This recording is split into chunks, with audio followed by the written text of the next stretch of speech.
Welcome, everybody. This is Dr. J back with Forever Young, Living with Longevity. This is part two of a three-part series, and what we're talking about is living well into your 80s, 90s, hundreds, three-digit centenarians. We're talking about all those stuff in the later years, and having them be kind of the prime of your life and be able to have the energy and the things that you want.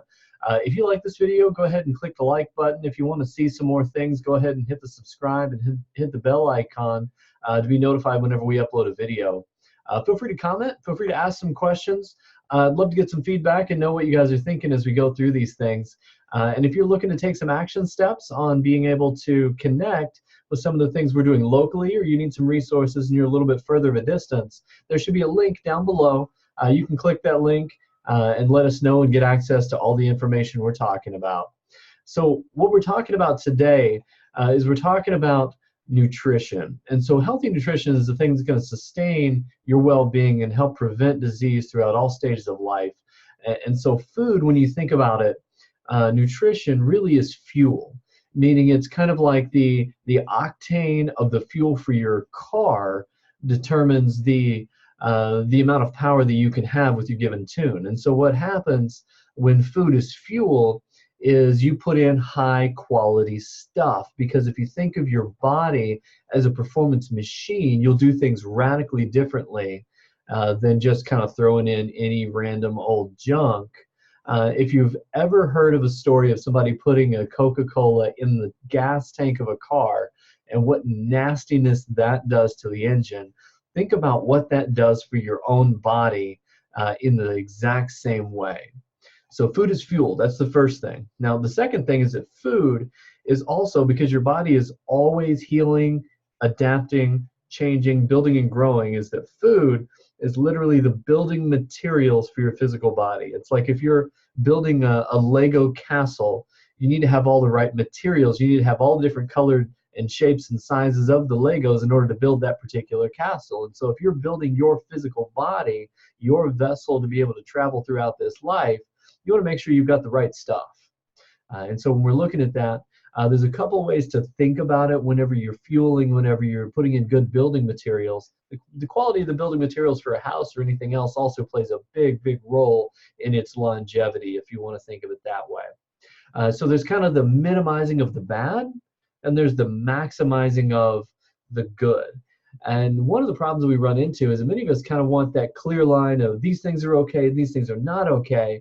And we just want to ride right up at the edge of that line.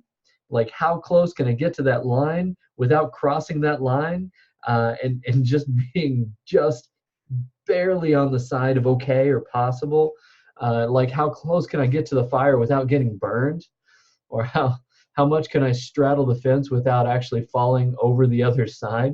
The problem with straddling the fence is if you slip and you're walking on that fence, you can wreck yourself. So just don't do that when it comes to your nutrition. Minimize the bad, maximize the good.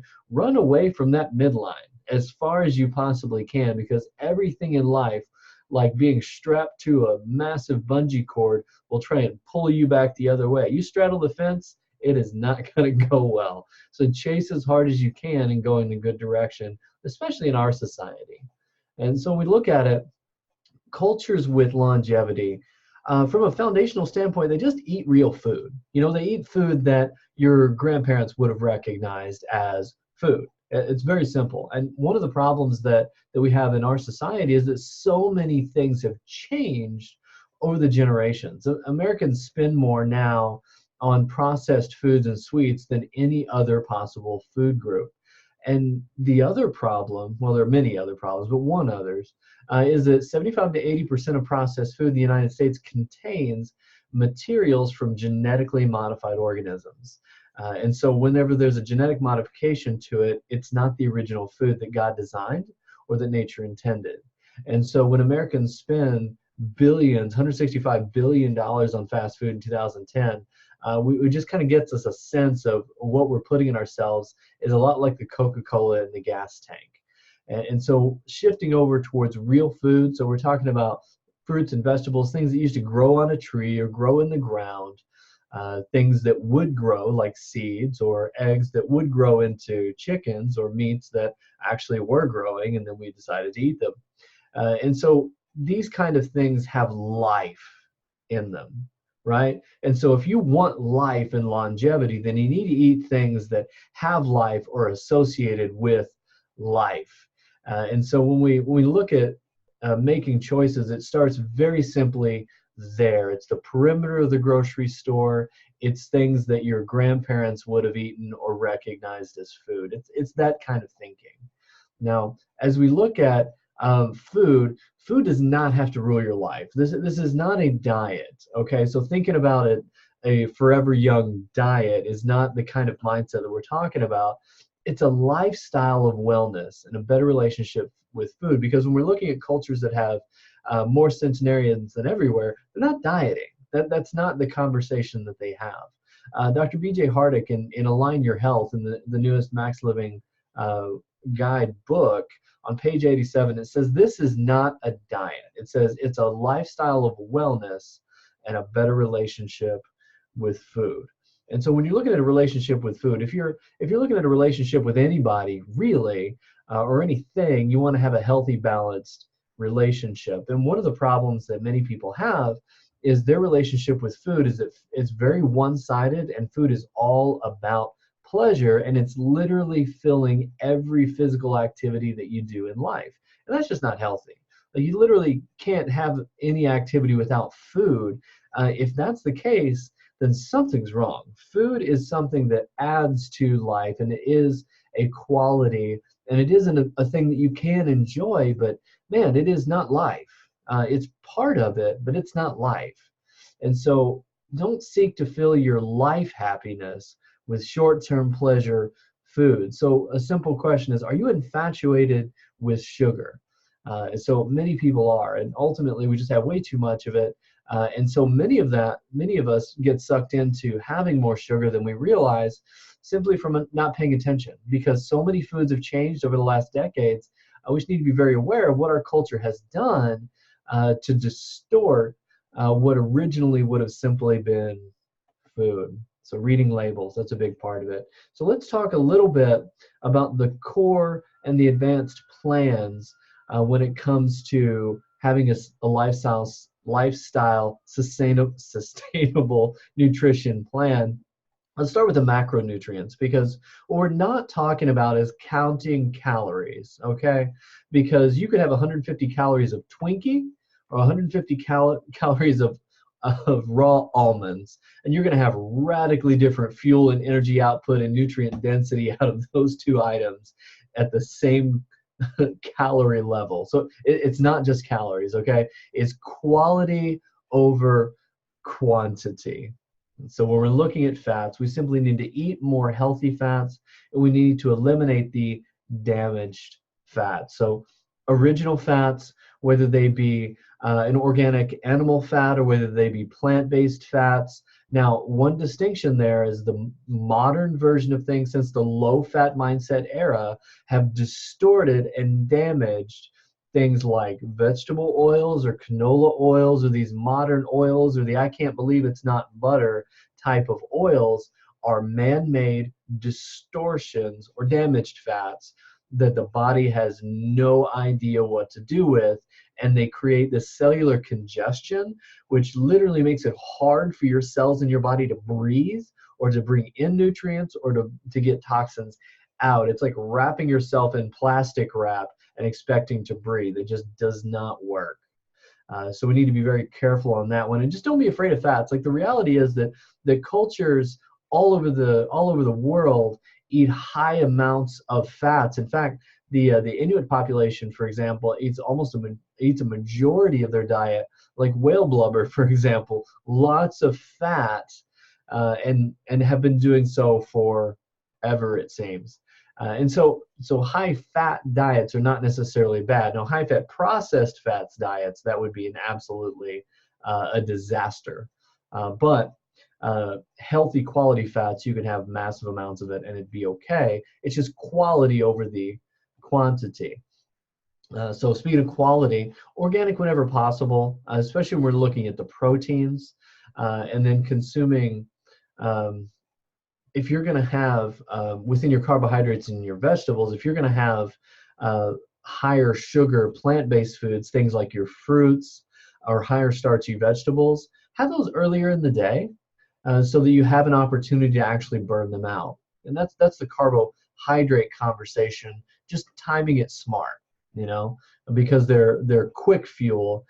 You don't want to store it later, which is primarily where we store fat, is from the unused sugar that we have in our bloodstream. And so just FYI, that's where that comes from. The protein conversation just comes down to a natural source or quality of a protein, whether that be a plant-based protein, whether that be an animal protein. You want to go as naturally raised, you want to go as organic as you can, because that's just simply how things have their nutrient density. So you can have all kinds of those things. Yes, you can have animal fats. Yes, you can have animal meats, and those things not be a problem. In many other cultures where they do a vast majority of diets from those constructs and don't have the same type of heart disease and so don't have the same type of cancers, things that we have, because it's just simply pasture raised. They're able to run around and have their max living animal plan, if you will, and they're healthy animals, and then we consume the nutrient density of their body. And so just very simply focusing on that. And then when the carbohydrate structure, we talk about that, eating more vegetables, just more vegetables. Like, how many people know that? Like, yes, I know that I should be having more vegetables. That's pretty simple. It's a no-brainer. Do that. It's just doing it. You just got to take a step and do it. Baby steps work, though. Baby steps can be very, very helpful. And then eliminating refined grains and refined sugars.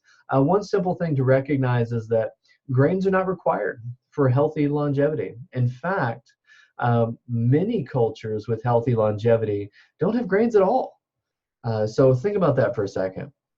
Especially in modern society and with the food pyramid, which was not built out of a lot of research outside of industry research to sell more grains. Just food for thought. Look that one up, where the food pyramid came from.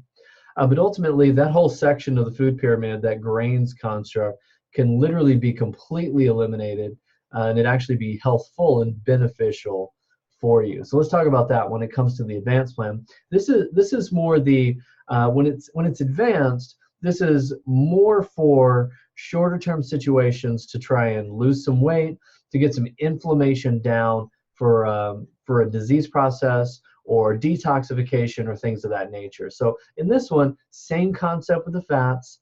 You may want to increase the volume of those fats just a little bit. On the protein construct, you want to moderate your intake just a little bit, because higher amounts of protein can also trigger insulin responses. So insulin responses are highly a part of the diabetic conversations, as well as weight loss resistance, can lead to chronic fatigue and this whole metabolic syndrome related issues. And then the carbohydrate concept, like I'd alluded to, you can completely eliminate grains and it'd be beneficial. So doing that completely, because the grains break down into sugar, recognizing that most fruits on the advanced plan, because they still have sugar, even though they have nutrients and vitamins and things like that, they still have sugar. And then obviously eliminating sugar completely for a period of time. And honestly, as long as you can sustain that. And then personally, once you have a good source of recipes to be able to apply this better, the advanced plan is way more sustainable than it sounds for most people first hearing it. In fact, the vast majority of our lives, we could do that just fine. It's just having some translation for some recipes to get rid of our infatuation or attachment to certain types of food. If you can find a lateral move, vertical moves are more difficult. Vertical moves are like you want to eat cheesecake and I tell you to go eat broccoli. That's a vertical move. That's harder. But if you want to do a horizontal move, it's like instead of spaghetti, you have a spaghetti squash as your noodle. Just simple things like that. There's a ton of resources on our website, as well as we can connect you with some specifics. Put some comments down below here, ask some questions, and we'll hook you up. What are your favorite foods that you need to find some way to release your hold on, or to find an alternative recipe for it? Just let us know. So one of the things that we've found out over recent years is that the same foods that our grandparents had, today don't have the same level of nutrients in them. And so unfortunately, supplementation has become a requirement for fully getting the nutrients in our body. And so ultimately, it just comes down to starting young. I mean, start filling in these nutrient gaps to fill in and bridge the gap between diet and optimal nutrition as a child. And so get in those multivitamins. One of the problems that I had whenever I was younger is we just didn't know that most vitamins, especially kid vitamins, are absolutely terrible for you. In fact, the Flintstone vitamins that I had growing up actually had aspartame in them. And if you look up all the different negative effects of aspartame, you won't want to get anywhere near it. And so with that understanding, you want to make sure that you don't have added sugar, fructose, artificial flavors, artificial sweeteners, colors, all kinds of that other junk that are in most supermarket or most vitamins that you're going to find, especially kids' vitamins, because they want them to taste like a candy, basically, to be able to fit our modern sweetened society. But the kids, Max Kids multivitamin is a great one. The omega and vitamin D are very, very needed in even good diets. And then a probiotic is also highly, highly beneficial. And then, as I'll talk more about in part 3, just the amount of toxicity is that we just simply need to be systematically detoxing from a very, very young age, much, much younger than our parents or grandparents would have ever needed to. Even with the science and technology we have now, they just weren't exposed to the same things. And so same thing for adults. I mean, take care of the kids, but ultimately adults do too. And so we want to make sure that we have good quality nutrients, powerful antioxidants, all of these wonderful, wonderful nutrients that we just need to get back into our systems. Click the link below if you want to get access to some of this stuff, or stop by the office. Another massive thing we got to make sure we understand is that fitness and staying active is absolutely critical to maintain your independence and your vitality as you grow older. In fact, due to deconditioning, one of the major concerns as we age is falling.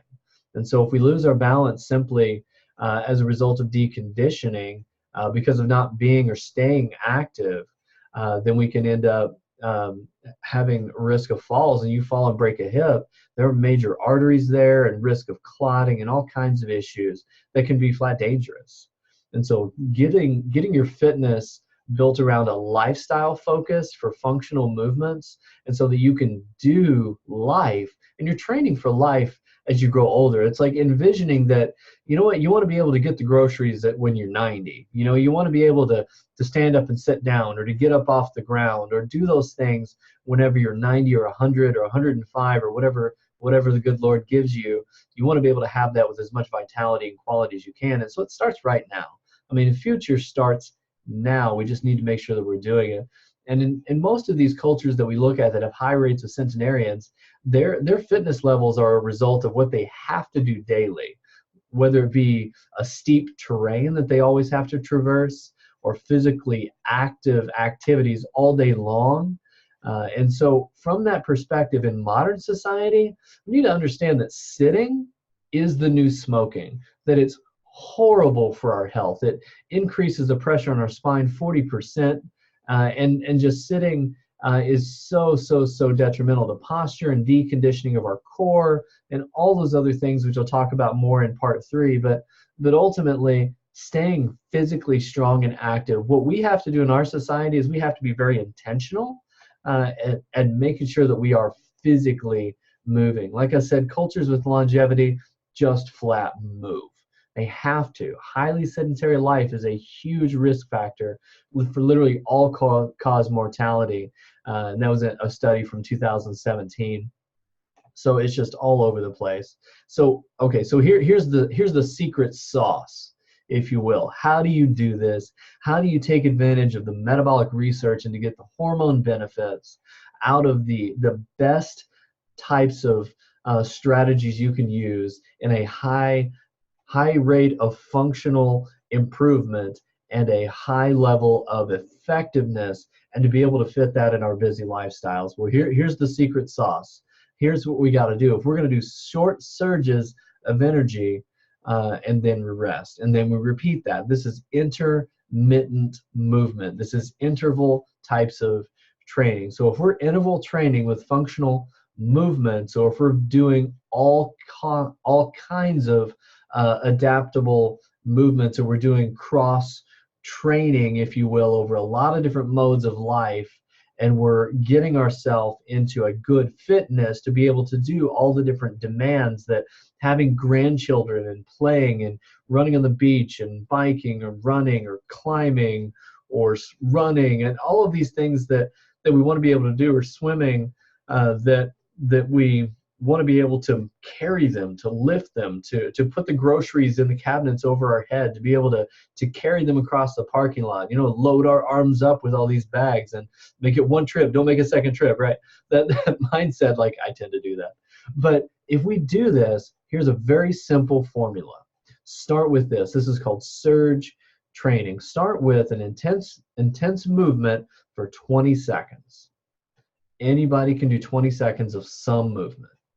And then rest for 20 seconds. And basically just do that on repeat. And you do that 3 times, that's basically 1 actual minute of exercise. And then take a couple minutes off based on where you're starting at. And then repeat that so that you can do 3 to 4 or maybe even 5 different exercises.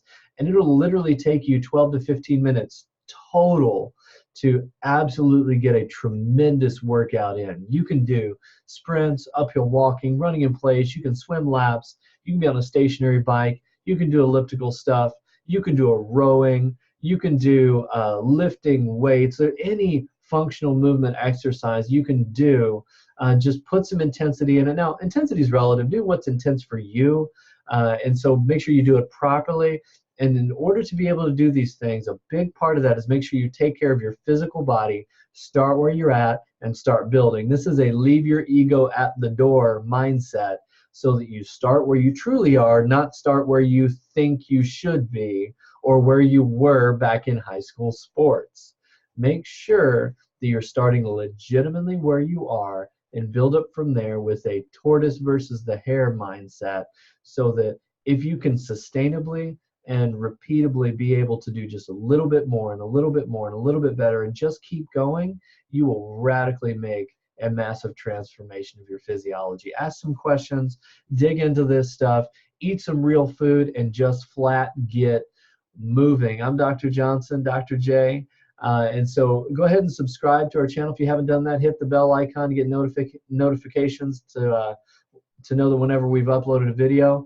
Comment, ask some questions. For those of you who want to plug into the office, you want to become a patient, or you want some access to some of these products, or if you want to ask some questions or have a consult with, or if you're out of state and we can do a virtual consult, that's fine too. Just put your information down, click that link at the bottom, and then look out for part 3, where we're going to dive into toxicity, and we're going to dive into this other thing, this secret thing that makes all the difference in the world for healthy longevity. Because you can eat well and you can exercise, but there's this one thing that makes all the difference. And if you don't have that one thing, it doesn't matter how fast you can run, how much you can lift, or how much good nutrition you have, if your body's not functioning. We'll tell you what that secret is next time in part 3. Have a great day, guys.